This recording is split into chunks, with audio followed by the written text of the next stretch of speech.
Greetings, everybody. Let's take a look at Prudential's retirement investment options and see how they've performed during the past 5 years. Of course, as many of you may know, Prudential retirement services have been acquired by Empower, but the login website is still prudential.com as of now. There are 13 available investment options to choose from. One of these, the GIF, Guaranteed Income Fund, I won't be able to compare because the chart wouldn't show up on Google or on MSN. However, from what I understand, it's not really supposed to move up or down by much anyway because it's a guaranteed income fund, which says the money you invest will be safe and guaranteed and you'll just collect some interest from it. And if we look at this table, it says it basically goes up by 1% per year. Another thing to point out is that for the Large Cap Growth American Century Fund, I was unable to find the exact fund name ticker, but I think it is either AGRDX or TCRAX. AGRDX has done better than TCRAX during the past 5 years by 4%. So I'll give American Century the benefit of the doubt and I'll go with AGRDX for the comparisons. The last thing to mention is that the comparison tool on MSN only allows 8 items, stocks, or funds at a time. So I'll choose the top 4 and the bottom 4 performing funds.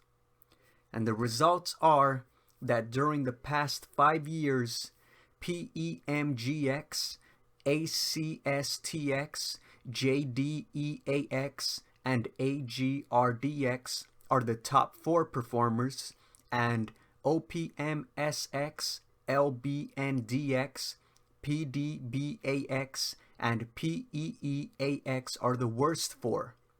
As you can see, the best performing funds from the past 5 years really haven't done great, in my opinion, with the best one, PEMGX, only having an average gain of 3.61% per year.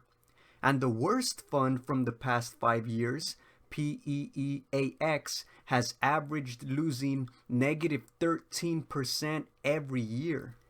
Out of the 13 funds available, 8 of them are negative during the past 5 years, which means that if you were to have randomly chosen one of the funds, you would have had a 61% chance of choosing one that would have depreciated in value. Now back to the top 4 and bottom 4.